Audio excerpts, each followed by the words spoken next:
Alien woman Envoy slapped her human pilot mid-flight. He was from a death world. The deck froze. Why did the entire deck freeze after that slap? And what did everyone suddenly realize when they learned where the human pilot came from? Hello, everyone, and welcome back to the channel. Tonight, we have another journey into the unknown, where humans and alien civilizations collide in ways no one expects. Before we begin, please subscribe to the channel and turn on notifications so you never miss our next story. Thank you sincerely for watching, supporting, and continuing to share these adventures with us. Your time and support mean more than you know. And before we move forward, tell us in the comments, where in the world are you watching from, and what time is it there right now? Let's begin the story. Are you finished, ma'am? Ethan Walker's voice was so calm that the silence afterward felt louder than an alarm. Envoy Claire Hayes stood beside the pilot station with one turquoise hand still suspended near her side, her iridescent skin catching the cold blue glow of the navigation displays. Around them, the flight deck of the Resolute Dawn seemed to stop breathing. No one moved. No one spoke. Even the soft mechanical hum of the diplomatic cruiser suddenly felt enormous. Ethan tasted copper at the corner of his mouth, but he did not touch it. His hands remained steady on the control yoke. Ahead, thousands of stars stretched across the forward glass, sharp and indifferent, while the ship traveled at cruising velocity toward Horizon Station. Claire stared at him, apparently expecting something Ethan had no intention of giving her. Anger, fear, defiance, anything. Instead, he glanced at the attitude indicator, checked the engine balance, and said, "Please take your seat, Envoy." A navigation officer 3 stations behind him slowly looked down at Ethan's personnel record. Her 4 pupils widened. "Envoy," she whispered. Claire turned slightly. "What?" The officer hesitated, then looked toward Ethan as though saying his name too loudly might somehow change the atmosphere. "He's Terran." Claire's golden eyes narrowed. "I am aware that Mr. Walker is human." "No," the officer said quietly. "Earthborn." That changed something. Ethan heard it before he saw it. A chair stopped moving. Someone near communications inhaled sharply. The security officer beside the hatch straightened. Claire looked from face to face, irritation giving way to confusion. Would someone explain why everyone is behaving as though I just violated a sacred treaty? Ethan almost smiled. Almost. Later would be better. I was speaking to my staff. And I'm trying to keep your staff alive. Her gaze snapped back to him. 10 minutes earlier, the argument had begun over a line of light on the navigation display. Corridor 7. The ship's automated system marked it green, efficient, and nearly 40 minutes faster than Ethan's chosen route. Claire had a diplomatic summit to reach. 40 minutes mattered to people who measured peace in signatures and schedules. To Ethan, the route smelled wrong. Not literally. Space had no smell. But pilots developed other senses after enough years inside machines. Patterns became instincts. Numbers became sounds. A beacon repeating 0.7 of a second late. A gravitational drift 2 degrees outside the charted model. A rescue transponder that should have been talking constantly and instead offered nothing but silence. Set course for Corridor 7. Claire had ordered. No. One word had transformed the cockpit. Now, standing in the aftermath of that decision, she studied him as though seeing him for the first time. "You disobeyed a diplomatic envoy." Ethan's eyes remained on the instruments. "I refused an unsafe flight path. The computer says it's clear." The computer believes what someone told it. Her expression hardened. "You are suggesting our navigation system is compromised?" "I'm suggesting I don't trust it yet." A faint vibration traveled through the control column. Ethan went completely still. It was tiny, barely more than a tremor beneath his fingers. The engineer frowned. "What is it?" Ethan tilted his head. There it was again. Tick. Pause. Tick. Not from the speakers. Not from an alert. From somewhere deep inside the starboard control assembly. Claire crossed her arms. "Mr. Walker." He reached for the manual override. "Everybody strap in." "Why?" Ethan's eyes locked onto the engine display as one clean green line flickered amber. "Because someone changed our flight path." The entire deck froze a second time. Then the starboard warning light came on. The amber warning light pulsed once, then steadied. Ethan Walker leaned closer to the instrument panel, listening to the soft vibration running through the control yoke. It was not fear that tightened his shoulders. It was recognition. Machines rarely failed without leaving clues first. During 12 years flying search and rescue craft over Earth, he had learned that lesson in thunderstorms, mountain crosswinds, coastal hurricanes, and winter approaches where ice could turn a perfectly good aircraft into falling metal. Space was quieter, but machinery still had a language. Manual navigation, Ethan said. The ship computer answered in its calm synthetic voice. Manual control authorized. Claire Hayes remained standing behind him. Explain. Ethan pulled the Resolute Dawn 3 degrees away from Corridor 7. Our original beacon was transmitting late. 7/10 of a second. The chief engineer looked over. That is inside automatic correction tolerance. Exactly. Ethan enlarged the navigation map. Small enough for the computer to ignore. Large enough to move us several miles off the expected approach over distance. Claire studied the glowing route. And the gravitational reading? 2 degrees outside the published model. Could be natural variation. Could be. Ethan tapped another display. Then there is the rescue network. A line of identifiers appeared. Every registered corridor in the region carried automated emergency traffic. Corridor 5 showed routine diagnostic bursts. Corridor 6 showed commercial locator pings. Corridor 8 carried a maintenance signal. Corridor 7 showed nothing. Claire frowned. Perhaps the transmitter is damaged. Ethan finally looked at her. 1 strange reading is equipment. 2 might be coincidence. 3 means I stopped trusting the route. The bridge remained silent. Claire seemed ready to challenge him again, but the security officer stepped closer to her and lowered his voice. Envoy, human pilots have unusual standards regarding environmental risk. Ethan heard him anyway. We call it staying alive. Several officers glanced toward him. Claire did not smile. Your homeworld classification appears to concern my crew. Ethan returned his attention to the controls. Earth concerns people who only read the brochure. Is the classification inaccurate? Not exactly. He adjusted thrust by 2%. The vibration weakened. Earth has stronger gravity than many inhabited worlds, active weather systems, unstable geology, dangerous oceans, temperature extremes, and enough microorganisms to keep medical researchers employed forever. Claire stared at him. And your species considers this normal? Ethan shrugged. We call it Tuesday. A nervous sound moved through the bridge. Almost laughter, almost disbelief.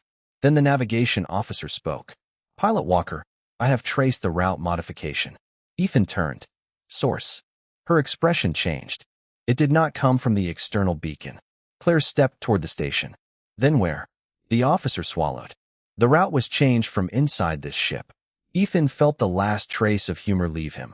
He looked at the 70 crew signatures glowing across the vessel schematic. Then at Corridor 7 waiting ahead like an open door. Lock navigation permissions, he said. No one changes course without my authorization. Claire lifted her chin. You do not command this vessel. Ethan eased the cruiser farther from the compromised corridor. No, ma'am.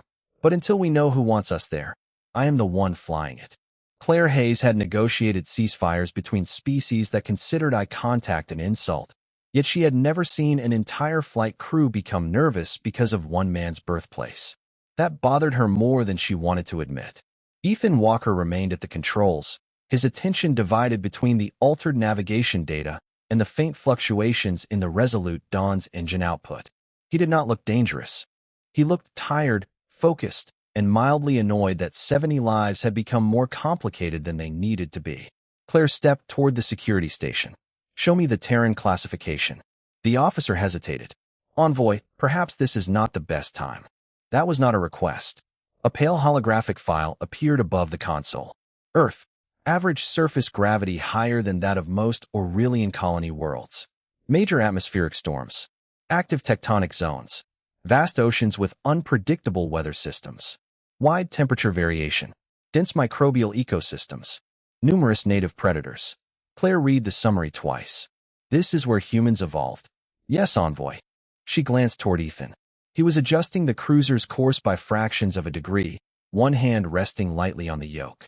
And they live there voluntarily? Ethan answered without turning around. Real estate is expensive, so apparently people like it. A few crew members made uncertain sounds that might have been laughter. Claire ignored them. The registry labels Earth a high-risk biosphere. The registry labels coffee a controlled stimulant on 3 worlds. Is that your way of saying the registry exaggerates? No. Earth can be rough. Ethan enlarged a sensor window. But people hear Deathworld and imagine every morning begins with surviving an avalanche. Claire folded her arms. Does it not? Only in Colorado. This time the navigator actually laughed, then quickly became interested in her console when Claire looked over. Something about Ethan's calmness unsettled her expectations. She had assumed a species from such a world would be aggressive, perhaps governed by instinct and physical dominance. Instead, the human had been publicly insulted, physically struck, and challenged in front of an entire diplomatic crew, yet the only thing he seemed offended by was bad navigation. Why did they react that way? She asked. Ethan knew exactly what she meant. You should ask them. I am asking you. He finally turned his chair slightly. The cold bridge light caught the faint redness along his cheek, but his expression remained neutral. Most species meet humans through reports before they meet us in person. Reports like numbers, gravity tolerance, endurance, adrenal response, environmental adaptability. Are the numbers wrong? Numbers are rarely wrong. Then what is? Ethan considered her for a moment. What people imagine the numbers mean. Claire studied him. And what do they mean? That humans evolved somewhere difficult and got used to it. Nothing more. That depends on the human. The simplicity of the answer frustrated her. She wanted arrogance. She wanted some proud declaration that Earth had forged superior beings. Instead, Ethan turned back toward the controls and checked the new route as though the question barely mattered. The security officer lowered his voice. Envoy, Terrans are not feared because they are always hostile. Claire looked at him. Then why? Because their physical limits are often much farther away than they appear. Ethan sighed. You are really helping the cultural exchange here. The officer went silent. Claire almost smiled, but the navigation specialist interrupted. Pilot Walker, permissions have been locked. Good. Start logging every access request. Already running. Ethan nodded, then reached for his coffee. The cup had gone cold. He took one sip anyway. Claire watched him with new curiosity. Does nothing make you uncomfortable? Ethan looked into the cup. Cold coffee. Then his expression changed. His hand stopped halfway back to the console. Claire noticed it immediately. What is it? Ethan did not answer. His eyes narrowed, not at the screens, but at nothing at all. He was listening. Somewhere beneath the steady hum of the cruiser came a tiny metallic sound. Tick. Silence. Tick. Ethan slowly set the coffee down. Chief Engineer, he said, tell me you heard that. The chief engineer lifted her head and listened. For 3 seconds, the bridge held nothing but the smooth vibration of the resolute Dawn moving through open space. Then it came again. Tick. Pause. Tick. Her expression tightened. That is not on any diagnostic channel. Ethan Walker was already moving through the propulsion displays. Because it is mechanical, he isolated the starboard maneuvering system and reduced power by 5%. The sound changed immediately. Tick. Tick. Silence. There, Ethan said. Something is cycling where it should not be. Claire Hayes stepped closer to the engineering console. Can you identify it? Not from here. The chief engineer pulled up a layered schematic of the starboard thruster assembly. Every component glowed green. Pressure normal. Temperature normal. Fuel balance normal.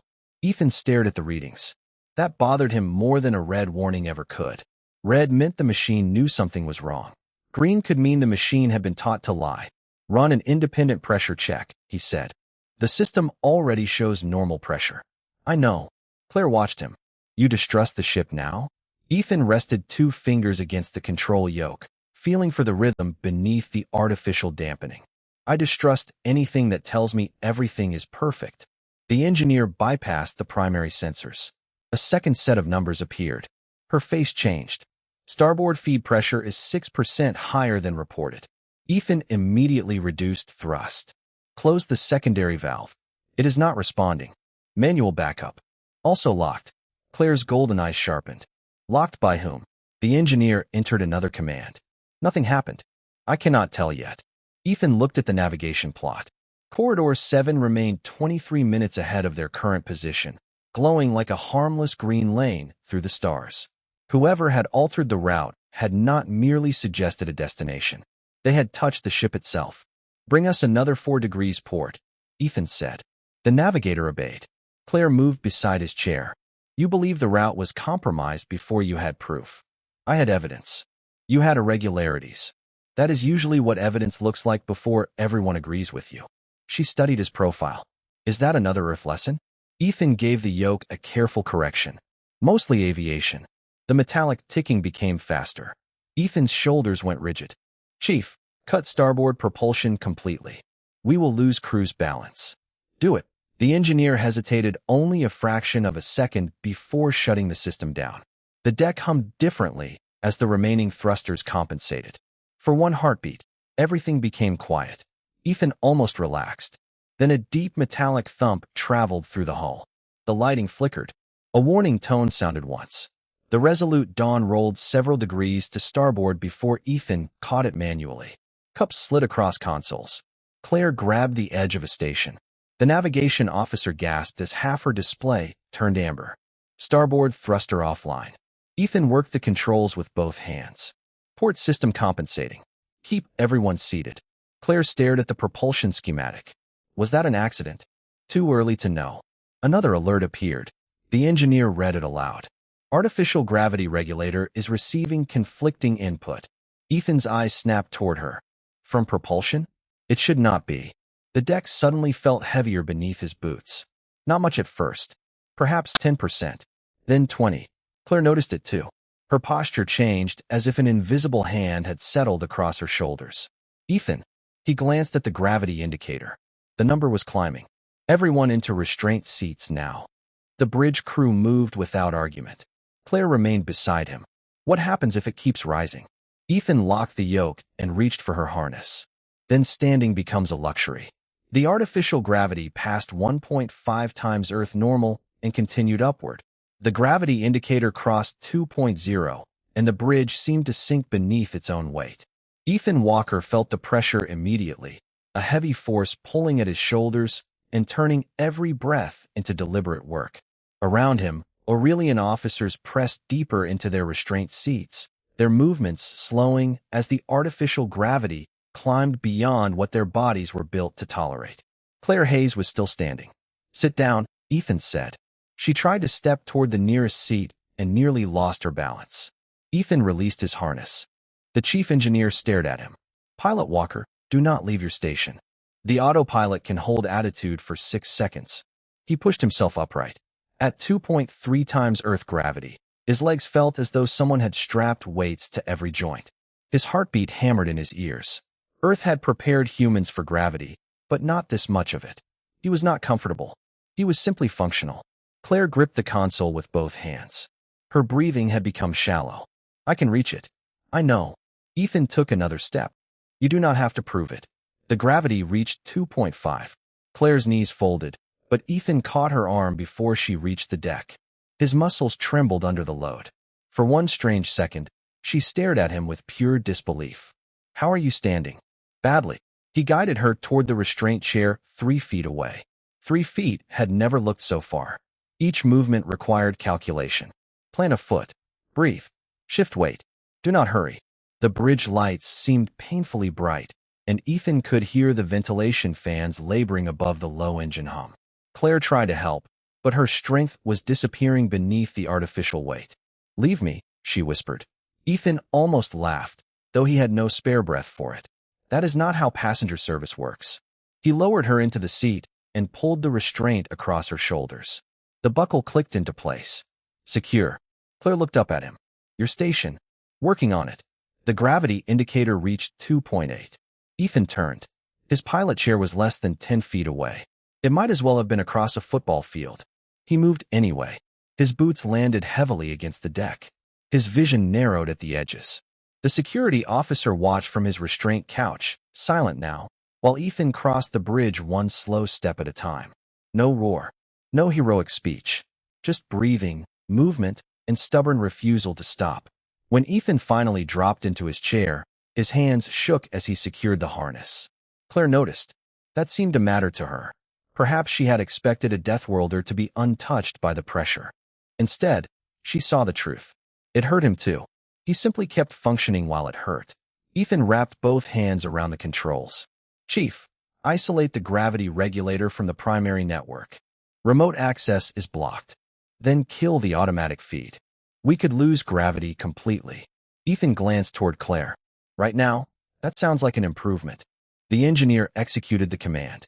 For half a second, nothing happened. Then the indicator stopped climbing. 2.8.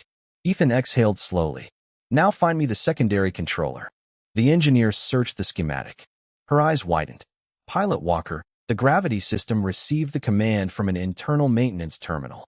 Claire forced her head toward the display. Which terminal? The engineer stared at the location marker. Deck 4. A pause followed. Inside the diplomatic security section, Ethan looked at Claire. Somewhere aboard her own ship, someone had just tried to turn gravity itself against them. Envoy, he said quietly. I think we have a passenger who does not want you reaching Horizon. The artificial gravity dropped in careful increments until the pressure on Ethan Walker's chest finally eased. 2.4, 2.0, 1.5.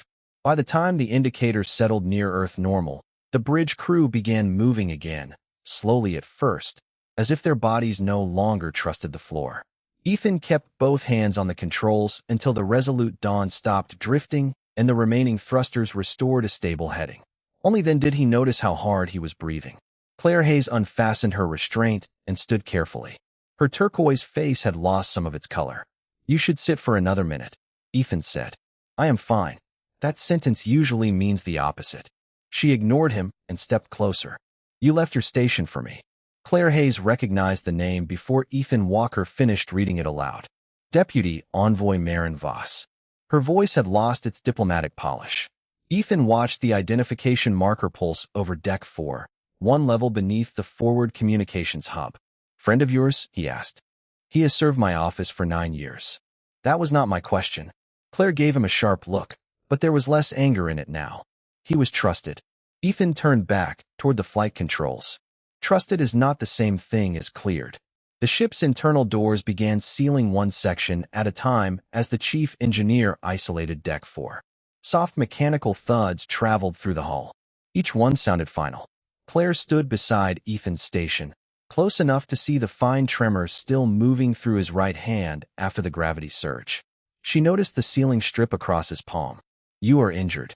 Scrape. Your hand is shaking. So is yours. Claire looked down. He was right. Her fingers trembled almost invisibly against the edge of the console. She curled them into her palm. Aurelian envoys are trained not to display fear. Ethan checked the distance to Horizon Station. Humans have that training too. Does it work? Not especially. She looked at him, uncertain whether he was joking. Ethan lowered the cockpit lighting to emergency levels to conserve power. Blue faded into muted amber, and the forward glass became darker, revealing a river of stars beyond the ship. For the first time since the crisis began, nothing was actively failing. The silence felt almost suspicious. Claire settled into the auxiliary seat beside him. How long can we remain on this course? With one maneuvering system offline, several hours. Longer if the damaged thruster does not create another problem. And if it does? Then we solve that problem. She studied him. You speak as though solutions are inevitable. Ethan shook his head. No, I speak as though panic does not improve the odds. The comment stayed with her. She looked toward his hands again, roughened around the fingers, marked by pale old scars that had nothing to do with today's malfunction. Those are not from commercial flying. Ethan followed her gaze. Search and rescue. Military. Civilian first. Military later. Civilian again. Claire waited. When he offered nothing else, she asked, What did you rescue? Mostly people. From what? Ethan considered the question. Floods. Mountain storms. Wildfires. Aircraft failures. Once from a fishing boat that thought a hurricane warning was a suggestion. Her golden eyes narrowed. Your planet has storms large enough to threaten entire regions, and people still sail into them. Humans are complicated. That is becoming apparent. Ethan almost smiled. The tension between them had changed. It was no longer rank against defiance. It was curiosity pressing carefully against distrust. Claire touched the edge of her restraint buckle. Earlier, when the gravity increased, you could barely walk. Correct. Yet you moved first. You could not. She turned toward him. You make these decisions very quickly. Ethan stared through the glass. Somewhere behind those stars was Earth, unimaginably distant and still present in every instinct he carried. Rescue work teaches you something. What? If someone needs help, you can spend 10 minutes deciding whether they deserve it, or you can help them. Claire became quiet. Before she could answer, the communication console chimed. The chief engineer's voice came through. Pilot Walker, we have another problem. Ethan straightened. Go ahead. Deck 4 is empty. Claire froze. That is impossible. Voss's tracker is there. His tracker is there, the engineer replied. He is not. Ethan looked at the ship schematic. The identity marker continued blinking exactly where it had been before. Then another light appeared near the forward compartments. An access panel had just opened less than 40 feet behind the cockpit. : writing variant equals document ID equals 62841 title equals part 8. Ethan Walker stared at the access warning for less than a second before reaching across the console and sealing the cockpit door. The heavy partition slid shut with a low mechanical hum. Claire Hayes turned toward it. Who opened that panel? Working on it. Ethan transferred flight control to the auxiliary system and pulled up the forward compartment schematic. A narrow maintenance corridor ran behind the cockpit, connecting life support, communications, and emergency power relays. The access panel that had opened was not meant for passengers. That passage requires engineering clearance, Claire said. Apparently clearance is becoming a flexible concept today. Ethan enlarged the map. No registered life signs appeared in the corridor. Claire leaned closer. Nothing the ship can see. That is not reassuring. It was not intended to be. A soft tone sounded from the environmental panel. Ethan frowned. Oxygen flow to the cockpit had dropped by 3%. Then 5. Claire noticed the change on his face. What now? Someone is closing our air supply. He switched to the emergency reserve. A second indicator turned green.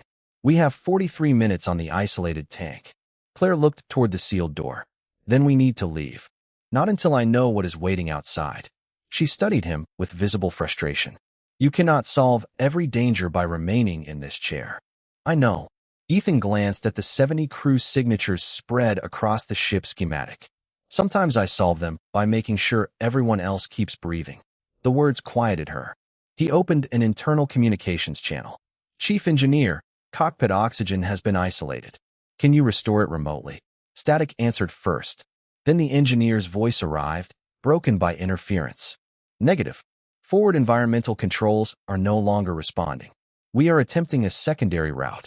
Do not send anyone through the maintenance corridor. Understood. Ethan closed the channel. Claire was watching him again. Earlier, I asked what frightens humans. Ethan kept his eyes on the oxygen timer. This is not the best time for philosophy. Perhaps it is exactly the time. He glanced at her. You really want to know? Yes. Ethan looked at the crew display. 70 lights. 70 people depending on a damaged ship and increasingly unreliable systems. Not getting everyone home. Claire's expression changed. You fear failure more than death. I did not say that. Then what did you mean? Ethan rested his hands on the controls. Fear is not complicated. People make it complicated because they are embarrassed by it. I am afraid of plenty of things. Such as losing control of the ship, missing something important, making a decision that costs someone else their chance to go home. Claire was silent. Ethan continued, quieter now. On rescue crews, you learn that courage is not the absence of fear. It is deciding which fear gets to make the choice. The cockpit seemed smaller after that. The oxygen timer counted downward in patient, glowing numbers. Claire looked at Ethan's old scars, then at the steady way he watched the instruments despite everything happening around them. For the first time, she understood why the labeled Deathworlder felt incomplete. Earth had not created creatures without fear. It had created people accustomed to functioning beside it. A warning tone interrupted the thought. One crew signal vanished from the ship schematic. Claire stood. Who was that? Ethan pulled up the identification. Communications technician. Deck 5. Another signal flickered, then returned. Sensor disruption, he said. Maybe. Claire moved closer to the display. Or someone is moving through the ship without being tracked. Ethan's jaw tightened. He switched to passive sensors and compared internal heat signatures against registered personnel. For several seconds, the computer processed. Then a faint thermal trace appeared outside the cockpit, less than 30 feet from the sealed door. It moved slowly through the maintenance passage. Claire whispered, Is that Voss? Ethan watched the trace stop directly behind the wall. I do not know. A quiet metallic sound followed from the other side. Click. Then another. Someone was accessing the manual door C. The manual lock rotated another fraction of an inch, then stopped. Ethan Walker watched the thermal trace through the cockpit wall while one hand hovered over the emergency seal control. Claire Hayes stood beside him, motionless now, her golden eyes fixed on the door. Can they open it? She asked. Eventually. That is not comforting. I am not in the comfort business today. Ethan enlarged the internal sensor map. The figure outside had not moved for 12 seconds. That was wrong. Anyone trying to enter would keep working the mechanism. Anyone pretending to enter might only need their attention focused there. Ethan looked back toward the navigation display. Corridor 7 remained behind them, but their damaged propulsion system had begun producing a slow lateral drift. He calculated the vector mentally, then checked the computer. His stomach tightened. Claire. She heard the change in his voice. What? Come here. He placed two flight paths side by side. Their original course showed the cruiser passing safely beyond Corridor 7. Their current damaged trajectory curved gradually back toward it. Claire stared at the lines. The thruster malfunction is changing our heading. Not randomly. Ethan brought up the propulsion history. Every failure has pushed us in the same direction. The altered navigation command. The locked valve. The gravity surge. The oxygen isolation. Separate problems on separate systems. Yet each had forced Ethan to surrender some control while the ship drifted toward one specific region of space. Claire understood before he said it. This was planned. Yes. Corridor 7 is not the trap. Ethan looked through the forward glass at the quiet stars. It is the destination. The cockpit suddenly felt colder. Claire moved to the diplomatic communications panel. Then we warn Orson Station. She entered her authorization. Access denied. She tried again. The same message appeared. Ethan watched without surprise. Someone cut your external priority channel. Claire's voice became very quiet. Only diplomatic command can do that. Ethan nodded toward the ship roster. How many people carry that level of access? 3. You, Deputy Envoy Voss, and... Claire hesitated. Security Chief Logan Pierce.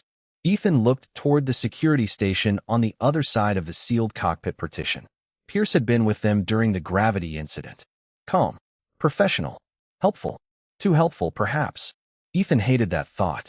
Suspicion was easy. Proof was harder. Do not accuse anyone yet, he said. Claire looked at him sharply. You are telling me how to conduct diplomacy now. I am telling you whoever did this wants us reacting instead of thinking. The thermal trace outside the door suddenly disappeared. Claire turned. Where did it go? Ethan checked the sensor feed. It did not move. Then why can we no longer see it? Ethan understood. Because it was never a person. He switched the display to maintenance diagnostics. A portable heat emitter had been attached behind the wall, warm enough to imitate a body and positioned beside the manual lock. The sound, the heat signature, the opening panel. All of it had been designed to keep them watching the door. Claire whispered, a distraction. Ethan was already searching the rest of the ship. Yes. He compared system access logs against the moment the false heat signature appeared. One command stood out. Communications array alignment. External receiver mode. Narrowband transmission. A message had left the Resolute Dawn less than 2 minutes earlier. Claire leaned over the display. Destination? Ethan traced the beam. Straight toward Corridor 7. Someone just told whoever is waiting there exactly where we are. The chief engineer called through the internal channel. Pilot Walker, long-range sensors are detecting powered objects ahead. Ethan brought the scanner onto his main display. 3 faint contacts appeared beyond normal visual range, positioned across the corridor like patient lights in darkness. They were not moving toward the cruiser.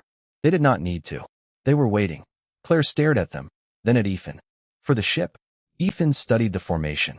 3 vessels. Coordinated spacing. No commercial identifiers. No rescue codes. Then he looked at Claire's diplomatic crest glowing beside her personnel record. No, he said. For you. Claire Hayes did not ask the question again. The 3 unidentified vessels ahead answered it well enough. They held position across Corridor 7 with engines running low, waiting exactly where the altered navigation system had tried to deliver the Resolute Dawn. Ethan Walker studied their spacing, then reduced the cruiser's forward thrust another 4%. They are not approaching, Claire said. They expect us to come to them. Which means whoever contacted them believes the plan is still working. Ethan switched the navigation display to passive mode. That gives us one advantage. They do not know we know. Exactly. A tone sounded from the internal communications panel. Security Chief Logan Pierce appeared on the screen from the central security compartment. His expression was controlled, almost reassuring. Envoy Hayes, we have identified the source of the unauthorized access. Deputy Envoy Voss is missing from his assigned section. I recommend transferring you immediately to the secure evacuation module. Claire looked toward Ethan. He said nothing. Pierce continued. Pilot Walker should remain in the cockpit and maintain course while my team escorts you. Ethan finally spoke. Maintain which course? Pierce paused. Current diplomatic route. That route ends in Corridor 7. A fraction of silence followed. Too small for most people to notice. Ethan noticed. We can adjust after the envoy is secure, Pierce said. Ethan leaned back slightly. Interesting. Claire's golden eyes narrowed. What is? Ethan kept looking at the screen. I never told Security Chief Pierce the corridor was compromised. The silence that followed felt different from all the others. Pierce did not blink. Claire turned toward the display. Logan. His expression softened in a way Ethan disliked immediately. Claire, listen carefully. This situation is larger than you understand. Ethan's hands settled over the controls. There it was. Not denial. Not confusion. Explanation. Where is Voss? Claire asked. Pierce exhaled. Safe. Did he alter the route? No. Claire's voice became colder. Did you? Pierce looked directly at her. The agreement at Orizon cannot be signed. That was not my question. If you reach that station, the Concord will enter an alliance that cannot be reversed. There are people who believe that outcome would destroy everything we have protected for generations. Claire stared at him. 9 years of diplomatic service had taught her how betrayal sounded. Rarely did it sound angry. More often, it sounded reasonable. So you sabotaged my ship. I redirected it. You manipulated gravity controls and environmental systems. Controlled pressure. Temporary isolation. Nothing intended to cause permanent harm. Ethan's jaw tightened. You keep using gentle words for dangerous decisions. Pierce finally looked at him. You were never part of this, human. I expected the automated systems to handle the flight. Ethan glanced at the damaged thruster indicators. They did not. No, Pierce said. Because you interfered. Claire stepped closer to the screen. What happens when we reach those vessels? Pierce hesitated. You will be detained until the summit window closes. After that, you will be released. And my crew, untouched. Ethan watched the sensor map. The 3 ships remained waiting. Then a 4th signal appeared behind them, faint but closing. His pulse slowed rather than quickened. The trap had never depended on Corridor 7 alone. Pierce, Ethan said, you forgot something. What? A pilot checks behind him. Claire turned toward the rear sensor display. The 4th vessel was approaching quickly. Pierce's calm expression finally cracked. Ethan saw it. Surprise. Genuine surprise. That ship is not mine, Pierce said. Ethan believed him. That was the worst part. The security chief had opened a door for people he thought he controlled, and someone else had walked through it. A proximity alarm began to pulse. Claire looked at Ethan. What do we do? For the first time since boarding the Resolute Dawn, she was not giving him an order. She was trusting him with the answer. Ethan tightened his harness and brought the remaining thrusters online. Now we find out who Pierce invited to the party. The 4th vessel closed fast enough to make the proximity alarm change pitch. Ethan Walker did not look at Claire Hayes when he spoke. Secure your harness. This time she obeyed before he finished the sentence. He rolled the Resolute Dawn away from Corridor 7 and diverted power from every non-essential system into the remaining maneuvering thrusters. The cruiser shuddered. Warning lights multiplied across the console. They are attempting a docking lock, the chief engineer reported. Ethan studied the approach vector. Not if we keep moving. He fired a short lateral pulse. The stars shifted across the forward glass, and the approaching vessel overshot its alignment by several hundred feet. Claire gripped the sides of her seat. You planned that. I hoped very professionally. Another signal flashed. An external access request had appeared on the forward service port. Ethan rejected it. A second request followed through an emergency maintenance channel. Then a third. Whoever was outside knew the Resolute Dawn almost as well as its crew. They have our system architecture, Claire said. Pierce gave them access. Logan Pierce remained visible on the communications display, his face pale. I gave them diplomatic identification protocols. Not this. Ethan glanced at him. You opened the door. You did not choose who walked through it. The service port indicator suddenly changed from green to amber. Manual override attempt. Ethan switched on the magnetic deck locks and sealed the adjoining bulkheads. Chief Engineer, isolate forward maintenance compartments. Done. Vent pressure from the empty service passage to the reserve tanks. Claire stared at him. You are removing the air? From an empty corridor. Ethan watched the pressure fall. Nobody enters through a door that cannot equalize. The external lock attempt stopped. For 3 seconds, the bridge was silent. Then the rear vessel changed tactics. A burst of electronic interference washed across the ship. Displays flickered. Navigation vanished. Ethan immediately switched to optical guidance. They blinded the sensors, Claire said. Temporarily. How can you fly without them? Ethan looked through the forward glass. The old-fashioned way. He aligned the ship using visible stars, engine timing, and the inertial readings that remained independent of the main network. Claire watched his hands. Every movement was precise, but not effortless. His scraped palm had started trembling again. Sweat darkened the collar of his uniform. The myth of the Deathworlder disappeared in that moment. Ethan was not untouched by pressure. He was simply refusing to let pressure make his decisions. A new alarm sounded from the corridor behind the cockpit. Someone inside the ship had released a security partition. Logan Pierce looked away from the camera. Ethan noticed. Logan. Pierce remained silent. Claire leaned toward the display. What did you do? I was trying to reach the evacuation module. You released the forward lock. His silence answered for him. Ethan activated the internal fire suppression system.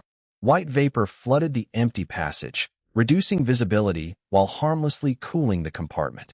Then he engaged magnetic floor locks at maximum strength. Any unauthorized movement through the corridor would become slow and obvious. You turned the ship into a maze, Claire said. A controlled maze. A security alert appeared. Pierce had attempted another override.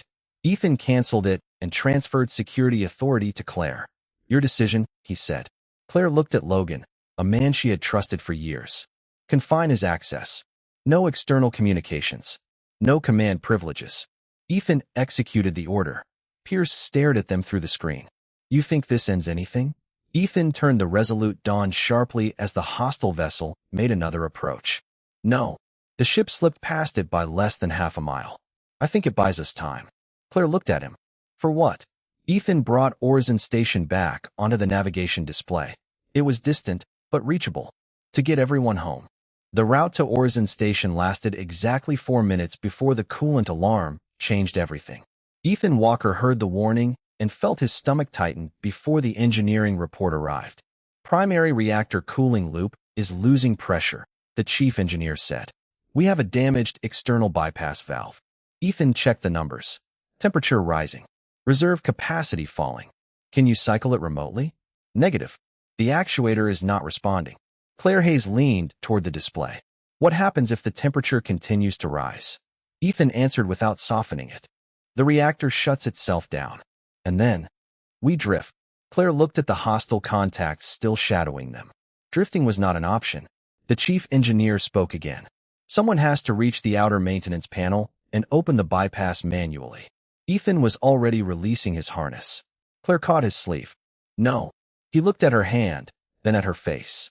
That sounded like an order. It was. You tried that once already. For the first time since the crisis began, a faint smile touched her expression, but it vanished quickly. There must be another way. There is. We can wait until the reactor shuts down.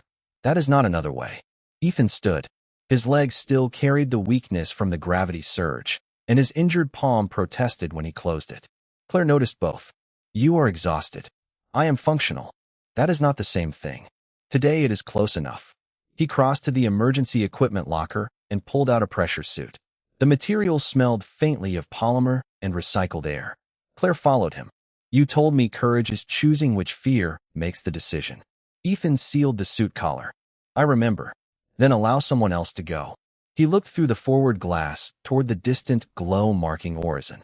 The bypass housing is beside the damaged starboard assembly. I know what that system has been doing since the first warning. Sending someone else would mean explaining it while the temperature climbs. Claire's voice dropped. And if you do not come back? Ethan checked the tether connection. Then you keep flying toward Horizon. I am not a pilot. The computer is. You just have to stop arguing with it. She almost laughed despite herself.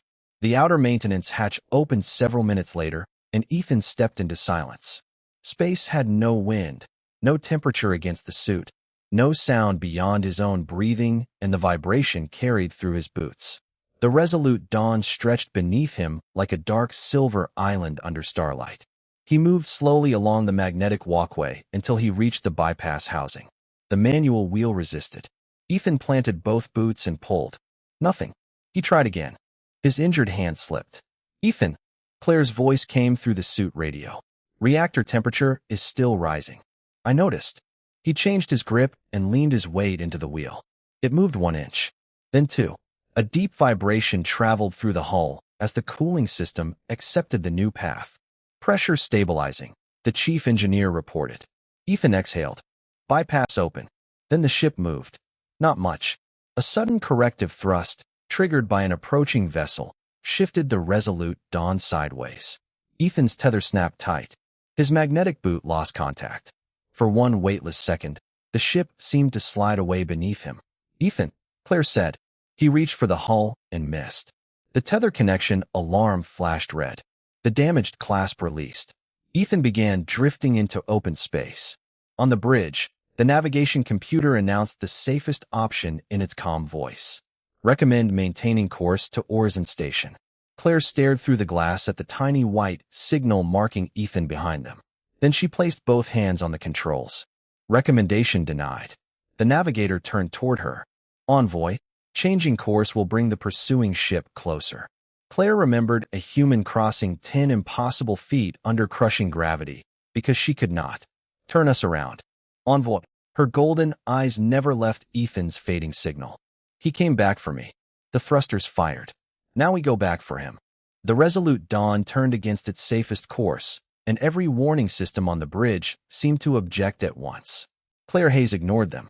Ethan Walker's suit beacon was little more than a blinking point against the black, drifting farther from the ship with each passing second. Bring us 2 degrees port, she said. The navigator looked at her. Envoy, the pursuing vessel is closing. Then make this fast. The cruiser rolled carefully, wounded thrusters firing in short, controlled bursts. Claire kept her eyes on the beacon. For the first time in her diplomatic career, she was not thinking about treaties, rank, or political consequences. She was thinking about 10 feet of bridge deck under impossible gravity. About a man who had crossed that distance because she could not. Range, she asked. 400 feet. The number dropped. 300. 200. The rescue arm extended from the maintenance bay, its magnetic capture field searching the darkness. Ethan's voice crackled through the channel, weaker now, but steady. You were supposed to keep going. Claire almost laughed. I have recently developed a poor relationship with instructions. That makes 2 of us. The capture field found his suit. A green light appeared. The bridge released a breath it seemed to have been holding for the entire crisis. Contact, the engineer said. Retrieving him now. Claire closed her eyes for 1 second. Only 1. Then the pursuing vessel changed course. Before it could close the distance, new signals appeared ahead. Horizon patrol craft. 6 of them. The resolute Dawn's emergency transmission had finally reached the station through the backup system. The unidentified ships began pulling away. No dramatic confrontation followed. No final exchange. They simply disappeared into the dark as soon as the balance of power changed. Hours later, Horizon Station filled the medical bay windows with silver light. Logan Pierce was transferred into station custody. Deputy Envoy Voss was found alive in a secured compartment, his credentials copied and his tracker removed. The summit was delayed, but not canceled. Claire signed the agreement the following morning. Ethan slept through most of it. When he woke, the medical bay was quiet except for the low whisper of air circulation. His right hand was wrapped. His muscles felt as though he had spent a week carrying engine parts uphill, and someone had placed a cup of fresh coffee beside his bed. Claire sat near the window. Without her formal staff around her, she seemed smaller somehow. Not physically, more human, Ethan thought, then decided she would probably object to the comparison. Did we make it? He asked. Claire turned. We did. Everyone. Everyone. Ethan let his head settle back against the pillow. Only then did he smile. Claire watched him for a long moment. The first time I touched your face, I believed restraint was weakness. Ethan glanced at her. She raised one turquoise hand slowly and touched two fingers to the fading mark on his cheek, so lightly that he barely felt it. I was wrong. Ethan looked at her golden eyes. About me? About humans. He considered that. That is a large subject to be wrong about. A quiet laugh escaped her. Then she became serious again. Are all humans like you? Ethan turned toward the window. Beyond Orson Station, the stars stretched without end. Somewhere unimaginably far away was Earth, noisy, stormy, imperfect Earth. No, he said. Claire waited. Ethan looked back at her. That is why we keep trying. Neither of them spoke after that. Outside the glass, starlight moved across Claire's iridescent skin and the white walls of the medical bay. Somewhere beyond those stars waited a world the galaxy had labeled dangerous. A death world. But Claire finally understood that surviving such a place had not made humans special because they could endure more pain, carry more weight, or stand when others could not. It had taught some of them something far stranger. Strength meant having the power to choose what happened next, and humanity meant choosing carefully.